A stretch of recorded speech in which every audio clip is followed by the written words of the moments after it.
On English. I am your English trainer S Tabassum Khan. Guys, जैसा कि आपको थंबनेल से ही पता चल गया होगा कि आज आप क्या सीखने जा रहे हो। आज आप सीखने जा रहे हो हर वो काम जो आप कर नहीं पा रहे हो। आप वो काम कर नहीं पा रहे हो या उस काम को करने में मजबूर हो या फिर असमर्थ हो। ओके, सो वीडियो आगे बढ़ने से पहले अगर आपने चैनल को सब्सक्राइब नहीं किया है तो पहले सब्सक्राइब कर लीजिए और लाइक भी जरूर कर दीजिएगा। Okay, so without wasting the time अब हम आगे बढ़ते हैं।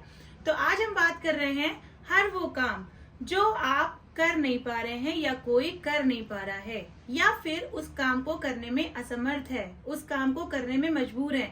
तो यहाँ पे हम डिफरेंट टाइप्स के सेंटेंसेस यूज कर सकते हैं, लेकिन आज हम बात करेंगे हेल्पलेस एंड अनेबल की। बाकी सारे जो वर्ड्स है उसके बाद में हम बात करेंगे, लेकिन अभी आपको देखना है हेल्पलेस एंड अनेबल। ओके, तो कैसे यूज करना है इसको। तो जब भी आपको बोलना है कि मैं लिख नहीं पा रहा हूँ, मैं बोल नहीं पा रहा हूँ, मैं समझ नहीं पा रहा हूँ या फिर वो समझ नहीं पा रहा है, तो आपको कैसे बोलना है। रूल नोट कर लीजिए। Subject plus is MR plus helpless to और अनेबल टू। हेल्पलेस टू या फिर अनेबल टू में से आपको सिर्फ वन यूज करना है, वन फ्रेज यूज करना है। उसके बाद जो काम है उसकी फर्स्ट फॉर्म बोल देनी है, means verb first. Okay, for example मैं समझ नहीं पा रहा हूँ या मैं समझ नहीं पा रही हूँ। I am helpless to comprehend या फिर understand। comprehend means understand, so I'm helpless to comprehend या फिर I'm unable to comprehend। Clear. तो कोई भी काम जो आप कर नहीं पा रहे हो, रूल को आपको फॉलो करना है। आप unable या फिर helpless का यूज कर सकते हैं और इसके साथ आपको to लगाना है, वर्ब की फर्स्ट फॉर्म का यूज करना है। ठीक है, सो नाउ एग्जाम्पल्स ले लेते हैं। मैं लिख नहीं पा रहा हूँ, I am helpless to write. वो गाना नहीं गा पा रहा है क्योंकि उसकी आवाज खराब है। He is helpless to sing because he has a sore throat. याद रखिए, हेल्पलेस का यहाँ पे यूज इसलिए हो रहा है क्योंकि वो काम करने में वो मजबूर है, असमर्थ है। तो हर वो काम जिसको करने में कोई असमर्थ हो रहा है, मजबूर है कि वो काम इसलिए नहीं कर पा रहा है, तो आपको हेल्पलेस का यूज करना है। ओके, उसका गला खराब है, उसका गला बैठा हुआ है, तो इसलिए वो गाना नहीं गा पा रहा है, वो मजबूर है। तो आपको क्या बोलना है। He is helpless to sing a song because he has a sore throat। sore throat means जिसका गला बैठा रहता है, आवाज खराब हो जाती है, उसको कहते हैं sore throat। ओके, जैसे मेरा गला बैठा हुआ है, I have a sore throat। Clear. You can take some more examples. मैं लैपटॉप नहीं चला पा रही हूँ क्योंकि इसकी बैटरी जा चुकी है। I am helpless to use the laptop because its battery is dead. मैं सुन नहीं पा रही हूँ, I am helpless to hear या फिर I am unable to hear. Hear का यूज क्यों हुआ, लिसन का क्यों नहीं हुआ, ये भी समझ लीजिए।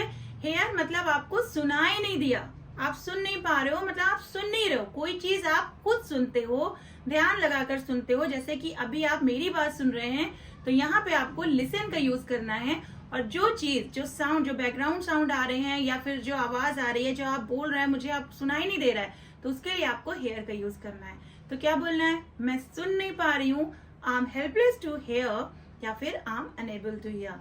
मैं लिख नहीं पा रही हूँ क्योंकि मेरे हाथ में चोट लग गई है या फिर मेरा हाथ सुन है। तो क्या हो जाएगा, मतलब लिख नहीं पा रहे हो, आप मजबूर हो ना उस काम को करने के लिए। तो क्या बोलना है, I am helpless to write या फिर I am unable to write because my hand is injured. वो जा नहीं पा रहा है क्योंकि उसके पास पैसे नहीं है। He is helpless to go या फिर he is unable to go because he doesn't have the money. वो सम्स नहीं सॉल्व कर पा रही है। She is helpless to solve the sums क्योंकि टीचर ने उसे समझाया नहीं है, because teacher didn't explain her। Okay, कोई भी चीज समझाना मीन्स चैप्टर से रिलेटेड, स्टडी मटेरियल से रिलेटेड समझाने के लिए आपको एक्सप्लेन का यूज करना है। और बाकी दूसरी चीजों के लिए बहुत सारे वर्ड्स हैं, मेक अंडरस्टैंड का भी आप यूज कर सकते हैं। ओके, उसके लिए हम आगे की वीडियो में डिस्कस करेंगे। मैं ठीक से खड़ा नहीं हो पा रहा हूँ क्योंकि मुझे चक्कर आ रहे हैं। I'm helpless to stand properly because I'm feeling giddy। चक्कर आ रहे हैं, आप मजबूर हैं, आप खड़े नहीं हो पा रहे, तो कैसे बोलना है, I'm helpless to stand properly। properly means ठीक से, because I'm feeling giddy, मुझे चक्कर आ रहे हैं। ओके, मैं खाना नहीं खा पा रहा हूँ क्योंकि मेरी तबीयत ठीक नहीं है। I'm helpless to eat the food या फिर I'm helpless to have the food। अगर आपको मॉडर्न इंग्लिश बोलनी है तो have the food बोलिए। Okay, I'm helpless to have the food because I'm unwell या फिर I'm not feeling well। Clear. तो हर वो काम जो आप नहीं कर पा रहे हैं या फिर कोई किसी और की बात करेंगे, वो नहीं कर पा रहा है, तो वहां पे आपको हेल्पलेस का यूज करना है या फिर अनेबल का यूज करना है। और इसकी जगह पे आप नॉट एबल का भी यूज कर सकते हैं। इसके अलावा आप ये भी बोल सकते हैं कि I am struggling in writing, मुझे लिखने में प्रॉब्लम हो रही है, आई कांट राइट। ओके, तो कोई भी काम जो आप कर नहीं सकते हैं, आपको करने में प्रॉब्लम हो रही है, दिक्कत हो रही है, तो वो सेंस के अकॉर्डिंग आप किसी तरह से बोल सकते हैं। जैसा कि आप जानते हैं, मैंने पहले भी आप लोगों को बताया है कि जो इंग्लिश होती है वो सेंस के ऊपर डिपेंड करती है।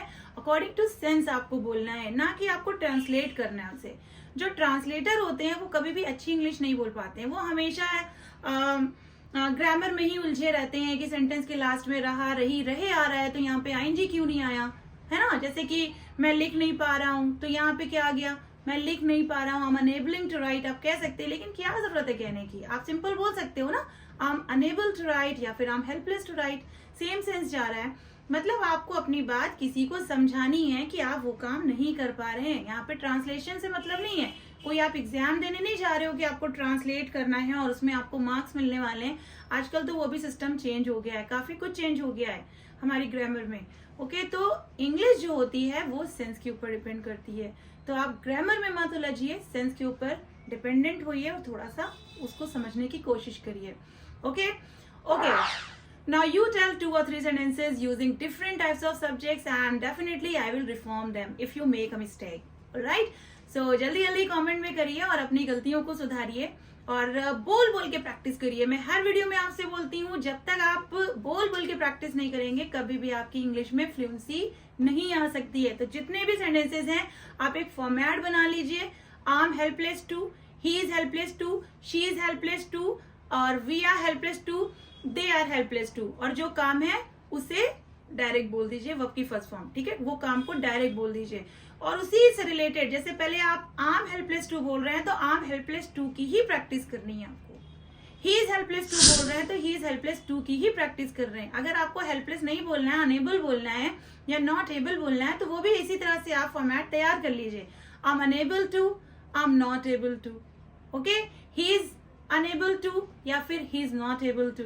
तो इस तरह से आप फॉर्मेट तैयार कर लोगे तो डेफिनेटली आपकी फ्लुएंसी बहुत अच्छी हो जाएगी। ओके, तो आज के लिए इतना काफी है, it's enough for today. And अगर वीडियो अच्छी लगी है तो लाइक भी जरूर कर दीजिए। अच्छी तो लगी है ना आपको, तो लाइक करिए। और अगर आप चैनल पे पहली बार आए हो, पहली बार हमारी वीडियो देख रहे हैं, तो subscribe the channel and bell icon दबाना बिल्कुल मत भूलिएगा, ताकि सारी नोटिफिकेशन आप तक पहुंचती रहे। Okay, all the best.